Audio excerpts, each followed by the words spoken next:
time, Tolley time, Tolley time, Tolley time. Peyton Tolley's making his major league debut tonight as the Red Sox take on the Pittsburgh Pirates. It's going to be what I like to call and what some other people like to call box office. Peyton Tolley making his major league debut. Paul Skenes pitching for the Pittsburgh Pirates at Fenway Park with the Fenway Greens. You could not ask for a more electric night. And we are going to be live. That is right, ladies and gentlemen. I know there's supposed to be rain in the forecast, so hopefully the game doesn't get rained out. But if the game happens tonight, we will be live. So make sure if you've not already, subscribe, hit the notification bell, and join us tonight for Peyton Tolley's Major League debut. Let's talk about it, ladies and gentlemen. Ken Rosenthal had the tweet. I actually want to pull it up so I can read it. And it reads the following. Red Sox top pitching prospect Peyton Tolley is expected to make his MLB debut tomorrow night at Fenway Park against the Pirates' Paul Skenes, source tells The Athletic. Tolley, a left-hander who was the team's second-round pick out of TCU last year, meteoric rise in his first season. I absolutely love this move. They could have gone boring. They could have gone with a bullpen game. They could have called up Kyle Harrison. They could have done any which way mishmash of different things, but they went the fun route. They brought in the guy that every single member of Red Sox Nation that follows this team heavily is screaming, shouting at the top of their lungs to call up. Peyton Tolley this season has been awesome.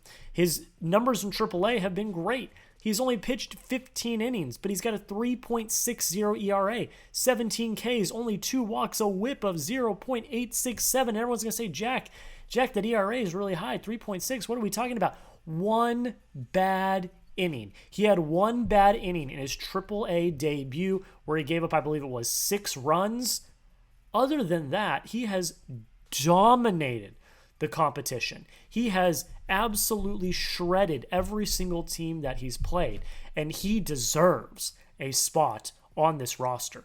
Peyton Tolley was made for postseason baseball. If you make him just your number 5 in this rotation, I am instantly more comfortable than I would have been with Walker Buehler in this rotation. If you have a rotation of Garrett Crochet, Brian Bale, Lucas Giolito, you bring in Peyton Tolley, and then you've got Dustin May as your 5. That's a really solid rotation. And for the playoffs, with someone as electric as Peyton Tolley who lives up to the moment, I love this move so much. It's fantastic. What can I say? I'm excited. I'm a big fan of Peyton Tolley. I've been shouting from the rooftops like everyone. He needs to get called up. And the fact that it's actually going to happen, the fact that it's happening against Paul Skenes, another electric arm at Fenway Park, you couldn't ask for a more perfect script. But in today's video, I wanted to talk about Tolley off the top. Again, we're going to be live for his debut tonight, so make sure you subscribe. Make sure you join us. I'm probably going to go live 30 to 15 minutes before first pitch. Well, we're going to see. I got a lot of stuff going on today at the office, but we're going to be live, so make sure you subscribe. But today, the main thing I wanted to talk about in today's video, this is what the video I originally had scripted for today, and then Micah Parsons got traded and all hell broke loose at the office, so I had to film it here at home tonight. The top call-up candidates for the Red Sox, because September is Monday, and the Red Sox roster is going to expand from 26 players to 28 players.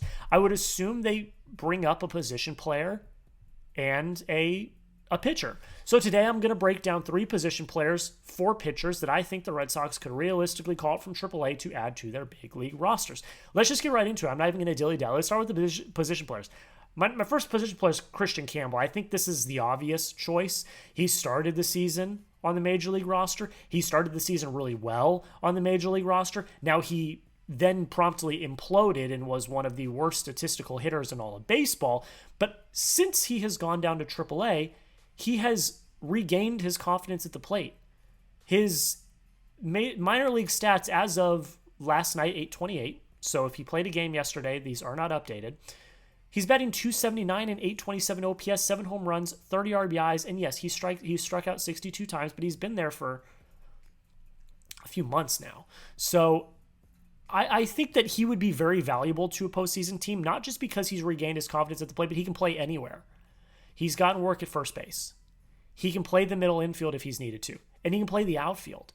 In the postseason, defensive versatility for these fringe roster guys is incredibly important. If you can play multiple positions, you're going to get time. So I think Kristian Campbell is the obvious choice for the position player, but we'll see what they end up doing. You let me know. Would you call up Kristian Campbell? Type Y for yes if you would. Type N for no if you would not. I want to hear your thoughts. I know this is kind of a divisive question, but you let me know. Kristian Campbell, would you call him up? Y for yes, N for no. The second player, I cheated here, is either Jhostynxon Garcia or Nate Eaton. It's whoever is demoted when Wilyer Abreu gets activated early next week. Because, one, they're here already. They have defensive versatility. We've seen that with Nate Eaton, and Jhostynxon Garcia has that. He's gotten time at first, and he plays the outfield. And they've both played really well in AAA this year. You can compare the stats. Jhostynxon Garcia, since he's been in AAA, he's batting .303, a .932 OPS, 17 home runs, 56 RBIs, and 81 Ks. And Nate Eaton's been pretty good too. Now, Nate Eaton's had more time in AAA than Garcia has, but batting .290, 855 OPS, 12 homers, 55 RBIs, and 88 Ks. And they both have defensive versatility. And again, they're both up at the Major League roster right now. I think it's literally whoever gets demoted, it has a great shot of getting called back up in a few days. So, and honestly, they might just wait. They might wait so they don't have to make a corresponding, honestly, that's probably what they're going to do. Because he's not going to get activated till at the earliest, the first. So they might just expand the roster and keep both of them up. I don't know what's going to happen, but we'll see. I think both of them have a really, really great chance because they both have, experience now. And, we'll see what happens. The third one's Abraham Toro. I think this one's also obvious. This season started out really hot. Much like Kristian Campbell, imploded in the back half. He was statistically one of the worst batters in all of baseball. But he cleared waivers. He outrighted to AAA, and he's down there for depth if you need him. He has MLB experience, and he can play multiple positions. That's what I talked about with Campbell. That's what I talked about with Garcia and Eaton. If you can play multiple positions, if you can hit the ball relatively well, that's valuable in the postseason. You're going to have your starting lineup, but if you need to pinch hit someone, or someone needs a day off, or someone gets hurt, God forbid, you need to have players that can play everywhere. And Abraham Toro can do that. He played both corner infield spots. That fills a hole that Campbell can't do. So it's valuable. I don't know if Toro's the first one they'd call, but he's one that you definitely need to consider at the end of the day. Now, I will say this. We're going to get to the pitchers here in a second. I'm very excited. I think most people echo this sentiment that the Red Sox are playing legit, meaningful baseball in September. They did last year, but it didn't really count because they just weren't that good of a team. And we knew that it was waiting to be eliminated, not waiting to see where you're going to be in the playoffs. So if you're excited that we're actually playing legitimate, meaningful baseball leading into, potentially winning the division or fighting for the top wild card spot, just go down and like the video. Because we haven't had this since 2021. It's really refreshing. And I'm excited to be talking about who we're expanding the roster with, how you're going to compose this roster for the playoffs. This is exciting baseball to be talking about. And if you're excited like I am, hit the like button right now. Let's talk pitchers. So I originally cheated like I did with Garcia and Eaton. And I said for this first one, Kyle Harrison or Payton Tolley, whichever one doesn't get called up today. Well, Peyton Tolley got called up, so this is Kyle Harrison. I think he's got one of the best shots of getting called up when the roster expands as well. He's pitched well this year since he's come back. He's started to get better. His Worcester stats, 49 and a third innings, 3.83 ERA, 48 Ks, 28 walks, a 1.561 whip. The line's not going to explode off the page. But you have to remember, when he got here, they completely revamped his arsenal. He's learning completely new pitches. He's learning a completely new pitch mix, new pitch sequencing, all of that. And he started to finally come along. I honestly thought he was going to be the one that got called up yesterday or today. But they decided to go with Peyton Tolley because it matched up with when they were supposed to start. I'm interested to see what Harrison has in the tank.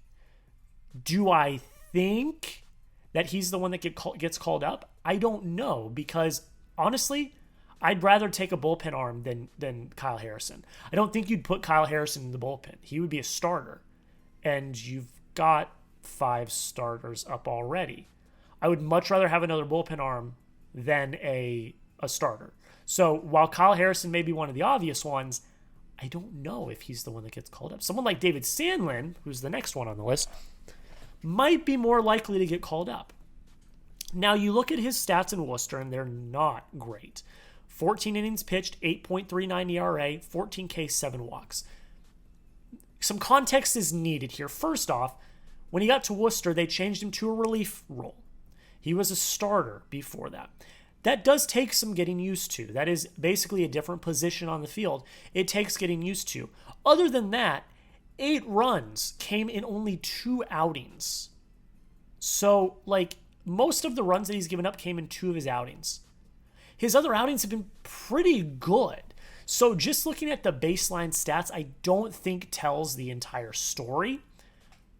Do I want instability in the pen? Not really, because you've already got Jordan Hicks, who brings enough instability on his own.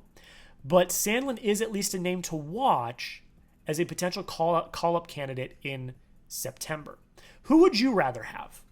If you'd rather have a reliever, type R in the comments. If you'd rather have a starter, type S in the comments. I would rather have a reliever because I think you need that arm. But you let me know. R for reliever, S for starter. Who would you rather have down below? Another option, I'm going to put these two together just so we can get through this kind of quickly. Connelly early and Tyler Uberstine. Both have pitched relatively well in AAA. Uberstein's has much more time in AAA this year. My take on both of them, because they are 2 other names that have been talked about a lot, if you want to call them up, you're going to have to convert them to relievers.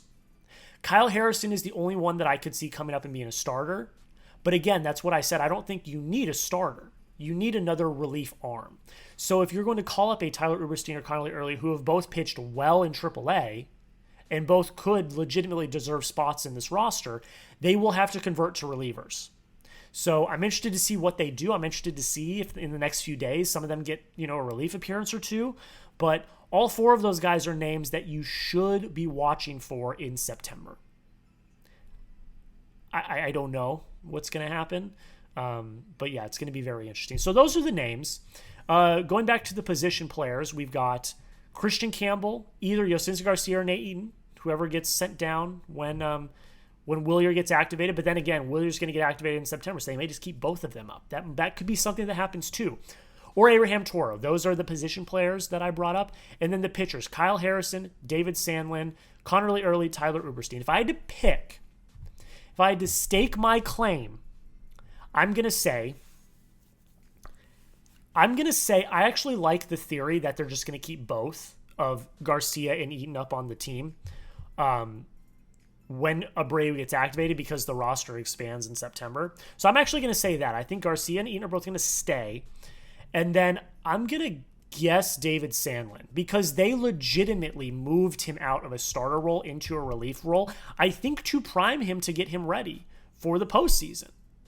So those are the 2 that I'm going to go with, but I want you to let me know. Name a Red Sox player you think should get called up in September. It can be any of the ones I named. It can be someone I didn't name.